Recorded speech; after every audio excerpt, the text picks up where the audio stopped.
대학 시절에 철학 개론 수업을 듣는데 교수님으로부터 플라톤의 동굴 비유라는 재미난 이야기를 들었었습니다. 너무 오래전 이야기였기 때문에 제가 마침 이번 주 주중에 플라톤이 쓴 국가라는 책 제7권에 나오는 그 동굴 비유를 다시 한번 꺼내서 읽어보았습니다. 사실은 플라톤이 한 비유는 아니고 플라톤의 스승인 소크라테스가 그의 제자였던 글라우콘한테 서로 대화하며 주고받았던 비유가 바로 이 동굴 비유인데, 플라톤이 쓴 책에 수록이 되는 바람에 사람들은 플라톤의 동굴 비유라고 그렇게 많이 알고 있습니다. 자, 그런데 이 동굴 비유가 뭐냐면, 여러분의 이해를 좀 쉽게 돕기 위해서 그림을 준비했는데, 여러분 이처럼 죄수들이 캄캄한 동굴 안에 갇혀 있는 것입니다. 이렇게 갇히게 되었는데 어릴 때부터 다리도 묶이고 목도 묶인 채 오직 이쪽 한쪽 벽면만 바라보고 벽에 등을 지고 살게 된 겁니다.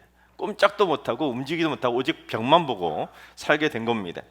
그리고 그들 뒤쪽에는 모닥불 하나가 피어 있는데, 모닥불과 이 죄수들 사이에 어떤 사람들이 이처럼 어떠한 모양을 가진 그런 물체를 가지고 왔다 갔다 한 겁니다.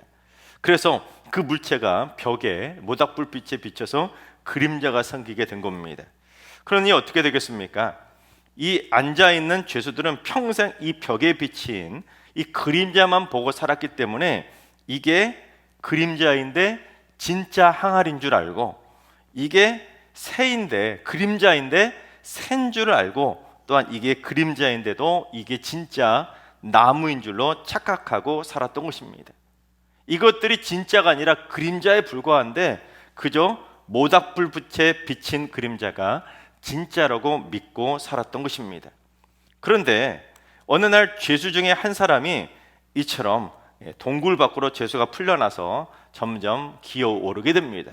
그런데 캄캄한 동굴 안에 있다가 갑자기 밖으로 나오면 어떻게 됩니까? 눈이 부셔서 밖을 제대로 볼 수 없게 됩니다. 하지만 이제 드디어 완전하게 동굴 밖으로 딱 올라오게 되면 이 눈이 점점 세상에 적응해서 이 진짜 동굴 밖에서 아름다운 세상을 보게 된 것입니다. 진짜 태양빛도 보게 되고, 진짜 항아리도 보게 되고, 진짜 새도 보고, 진짜 나무도 보게 된 것입니다.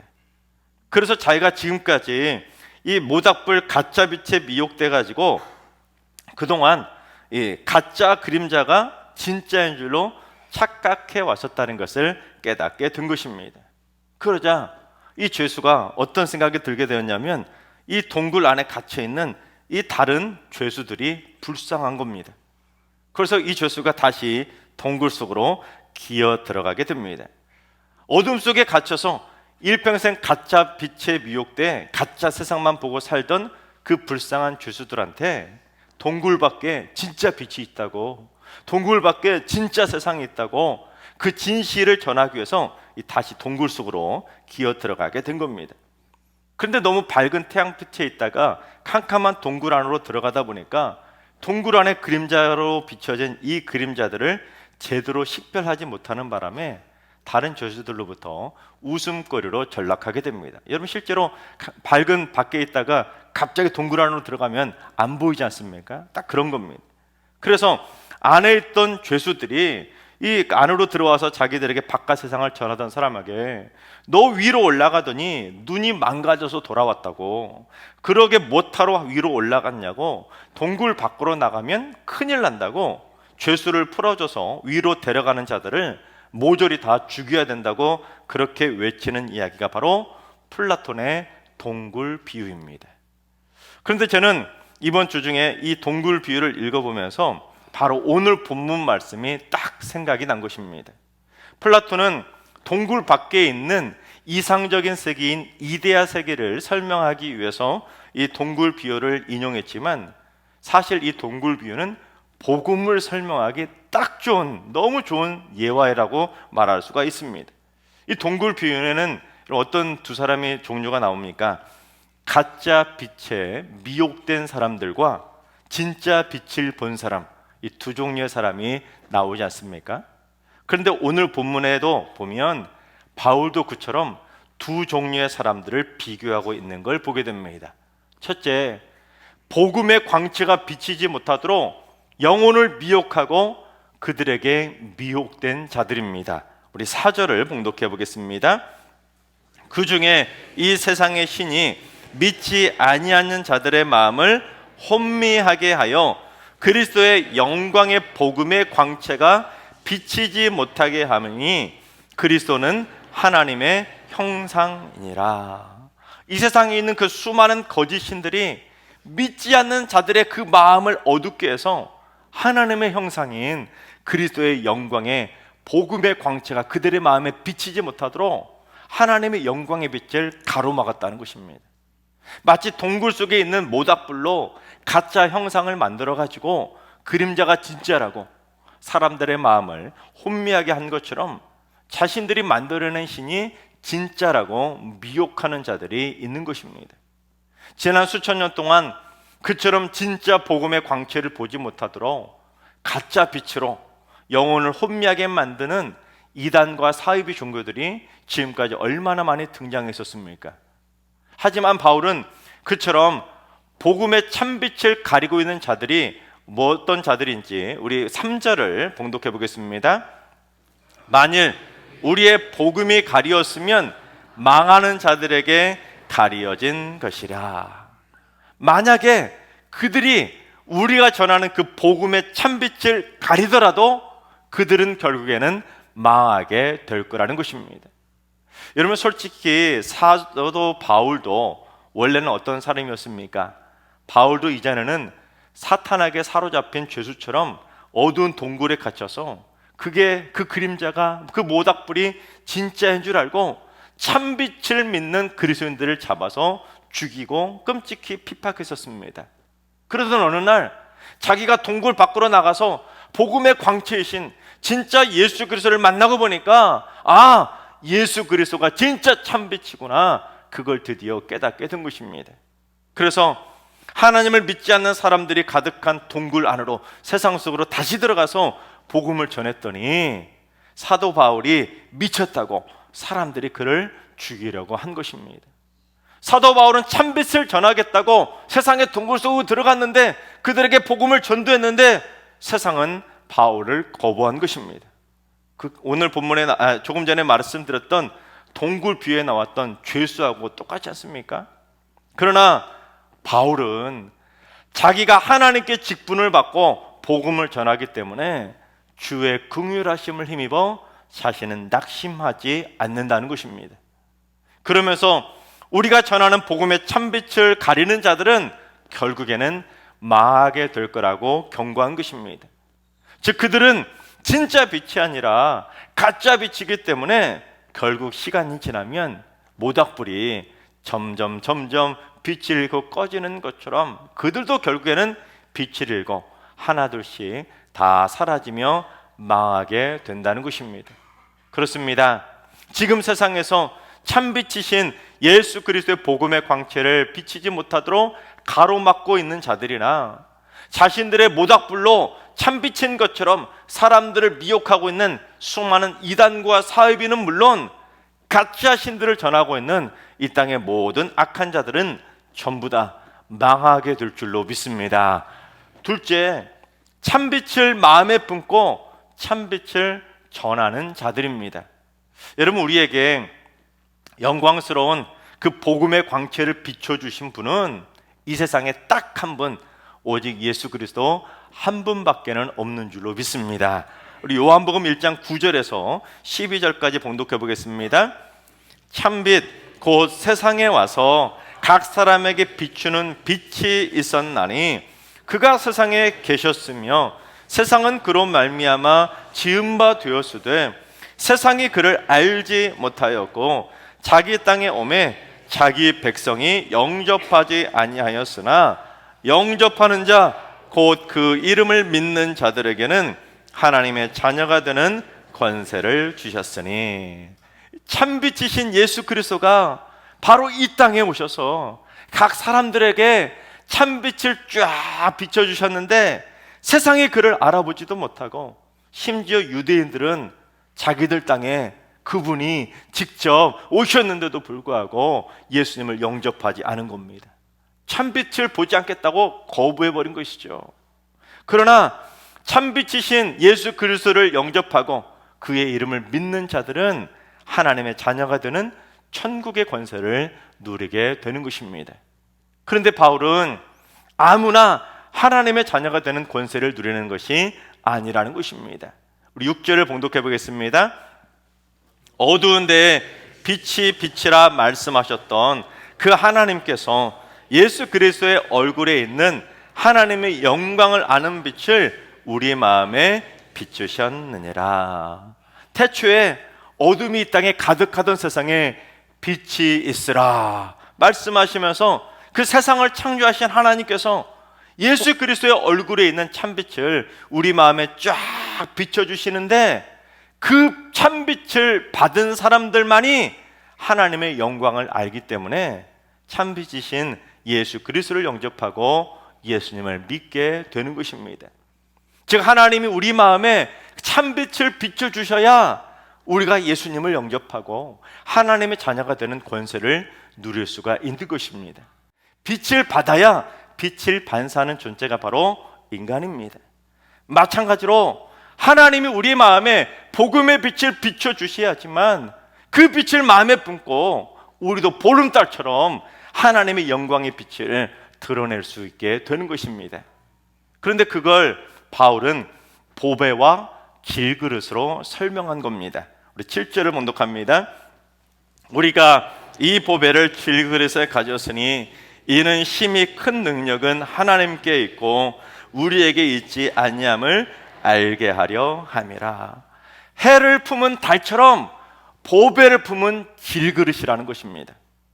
겉으로 볼 때는 볼품 없는 질그릇에 불과하지만 우리가 그 질그릇에 보배를 품었기 때문에 우리의 이 연약한 질그릇의 가치가 하나님의 자녀로 높아지게 되는 것입니다.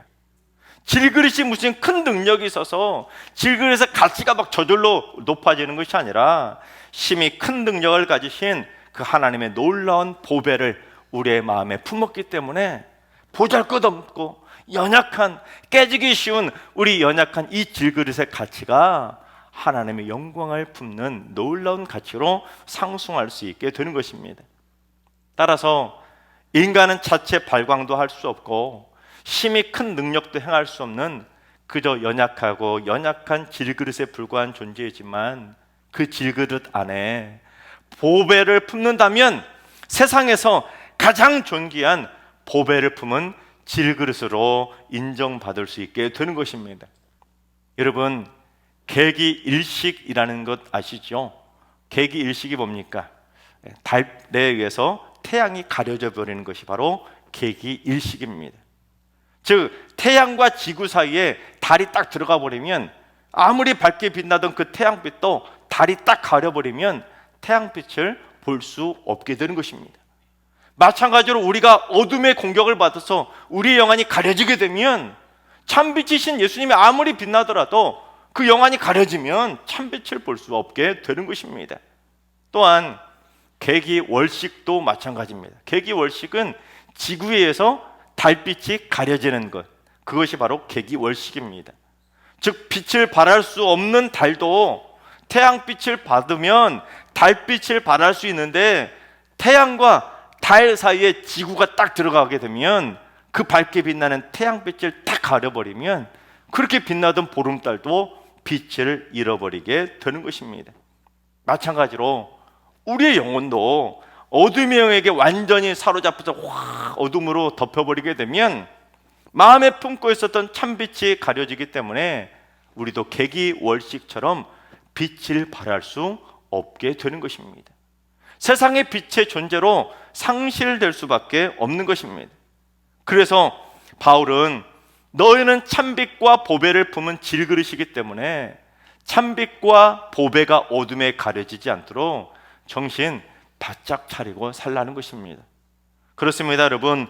우리가 이 어둠이 가득한 미혹의 세상에서 어떻게 살아야 되냐면, 첫째, 이 마음에 품은 참빛과 보배를 열심히 전하며 살아가야 하는 것입니다. 그게 세상의 빛입니다. 우리의 영안과 우리의 영혼이 어둠에 가려져서 빛을 잃어버리지 않도록 날마다 빛을 발하면서 바울처럼 열심히 빛을 전하는 자가 되어야 주님이 인정하시는 세상의 빛으로 살 수 있게 되는 것입니다. 과감하게 동굴 속으로 다시 들어갔던 그 죄수처럼 세상의 빛을 알지 못하는 자들에게 복음을 전하기 위해서 세상에 나가서 참빛을 전하는 자로 살게 되어야 되는 것입니다. 우리 마음에 그 참빛을 품고도 영안이 어둠에 가려져 가지고 엉뚱한 빛을, 엉뚱한 모닥불 막 쫓아다녀서도 안 되고, 어둠의 영에 의해 가려져서 빛이 가려진 어둠의 자녀처럼 그림자만 쫓아다녀서도 안 되고, 참빛을 마음에 품었으면 참빛을 마음에 품은 자답게 참빛을 전하는 자로 살아가야 되는 것입니다. 또한 보배를 품은 질그릇이라면 보배를 꽁꽁 감추고 살 것이 아니라 내 안에 있는 보배를 사람들에게 자랑하며 전하며 살아가야 되는 것입니다. 나 자신 자랑할 것이 아니라 내 안에 보배를 품고 있다고 내 안에 계신 보배를 자랑하며 살아가야 되는 것입니다. 여러분, 우리 집안에 커다란 보물단지가 있다면 여러분 자랑하고 싶지 않겠습니까? 우리 집에 엄청난 보물이 있다고 사람들은 다 동네방네 자랑할 겁니다. 그런데 세상의 물질도 자랑하는데 하물며 세상 그 누구도 비교할 수 없는 그 참 보배를 마음에 품고 있는데도 자랑하지 않는다면 여러분, 다른 사람들이 볼 때는 우리는 그저 볼품없는 질그릇에 지나지 않는 것입니다. 그러나 내 마음에 품은 보배를 전하면 그는 보배를 품은 질그릇으로 그 가치를 인정받게 되는 것입니다. 둘째, 바울처럼 낙심하지 않도록 예수의 생명까지도 품어야 하는 것입니다. 우리 8절부터 10절까지 봉독해 보겠습니다. 우리가 사방으로 우겨쌈을 당하여도 쌓이지 아니하며 답답한 일을 당하여도 낙심하지 아니하며 박해를 받아도 버림받지 아니하며 거꾸러뜨림을 당하여도 망하지 아니하고 우리가 항상 예수의 죽음을 몸에 짊어짐은 예수의 생명이 또한 우리 몸에 나타나게 하려 함이라. 여러분, 인간은 일평생 어둠의 공격을 받을 수밖에 없는 연약한 존재들이기 때문에 사방에서 우겨쌈을 당할 수밖에 없는 존재가 바로 우리 연약한 인간들입니다. 특히 참빛과 보배를 전하려면 사도 바울처럼 더욱더 많은 우겨쌈을 당할 수밖에 없습니다. 그러나 바울처럼 예수의 생명까지도 그 몸에 품게 되면 사방으로 우겨쌈을 당해도 쌓이지 않고, 아무리 답답한 일 당해도 낙심하지 않고, 박해를 받아도 버림받지 않고, 거꾸러뜨림을 당해도 망하지 않고, 오직 예수와 함께 살고 예수와 함께 죽는 삶을 살 수 있게 되는 것입니다. 우리가 육신의 생명만 가지고 살게 되면 내 안에 보배이신 그 예수의 생명이 없기 때문에 사방으로 우겨쌈을 당하고 답답한 일 당하고 박해를 받고 거꾸러뜨림 당하면 그걸 버텨내지 못하고 낙심하다가 결국 육신의 생명까지 잃게 되는 것입니다. 그러나 육신의 생명이 아니라 예수의 생명까지 우리의 마음에 품고 살게 되면 그 어떤 공격을 받아도, 아무리 답답한 일 당해도, 속이 거꾸로 뒤집힐 만한 일을 당해도 우리는 내 안에 계신 예수의 생명으로 이겨낼 수 있게 되는 것입니다. 심지어 설령 죽어도 그 죽음은 허무한 죽음이 아니라 내 안에 계시는 예수와 함께 죽는 영광의 죽음이 되는 것입니다. 그런데 아직도 그 참빛을 품지 않고 보배도 품지 않고 예수의 생명조차 품지 않고 마음의 문을 꽁꽁 닫은 채 살아가는 사람들이 너무도 많이 있습니다. 우리 요한계시록 3장 20절을 봉독해 보겠습니다. 볼지어다 내가 문 밖에 서서 두드리노니 누구든지 내 음성을 듣고 문을 열면 내가 그에게로 들어가 그와 더불어 먹고 그는 나와 더불어 먹으리라. 여러분, 이 말씀은 누가 누구에게 하신 말씀이냐면 예수님이 라오디게아 교회 성도들에게 하신 말씀입니다. 그런데 라오디게아 교회는 무슨 교회냐면 소아시아 7교회들 가운데 유일하게 칭찬을 한마디도 못 듣고 책망만 들었던 부끄러운 교회가 라오디게아 교회입니다. 심지어 예수님은 라오디게아 교회가 차지도 않고 뜨겁지도 않다고 내 입에서 토해버릴 거라고까지 경고하셨던, 책망만 들었던 부끄러운 교회입니다. 왜냐하면 그들이 마음의 문을 열지 않고 꽁꽁 닫아버렸기 때문입니다. 예수님이 아무리 문을 두드려도 그들이 마음의 문을 열지 않으니까 그들을 토해버리겠다고까지 말할 정도로 경고받았던 교회가 바로 라오디게아 교회입니다. 특별한 것은 여러분, 이 말씀을 누구에게 하셨다고요? 복음을 믿지 않는 세상 사람들한테 이 말씀하신 것이 아닙니다. 불신자들한테 그런 경고하신 것이 아니라 예수님을 믿는다는 라오디게아 교회 성도들한테 주님은 분명하게 그렇게 경고하셨던 것입니다. 예수 믿는다는 성도들조차도 마음의 문을 열지 않아서 참빛을 마음에 품지도 않고 보배도 품지 않고 예수의 생명도 품지 않고 살아가는 겁니다.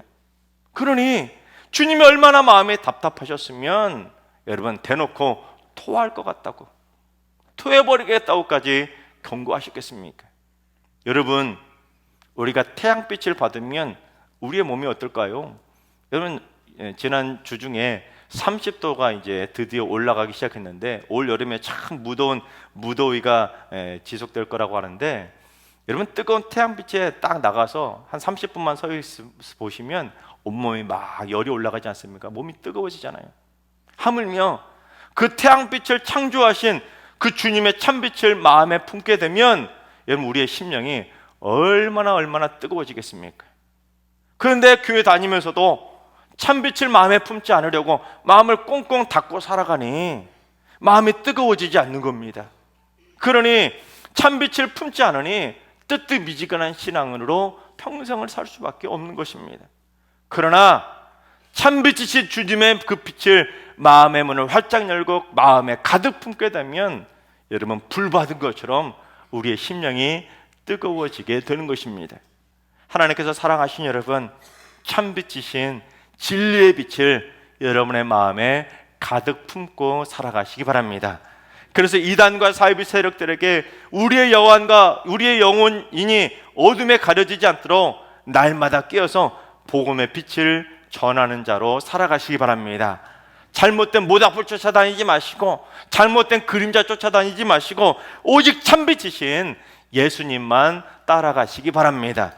또한 하나님의 심히 큰 능력의 보배를 품은 질그릇이 되시고 예수의 생명까지도 품고 오직 예수의 생명으로 승리하며 살아가시기 바랍니다. 그래서 세상 그 어떤 환난 분파도 다 이겨내시고 세상에서 그 어떤 답답한 일 당해도 낙심하거나 흔들리지 말고 오직 예수의 능력으로 승리하며 살게 되시기를 주님의 이름으로 축원합니다.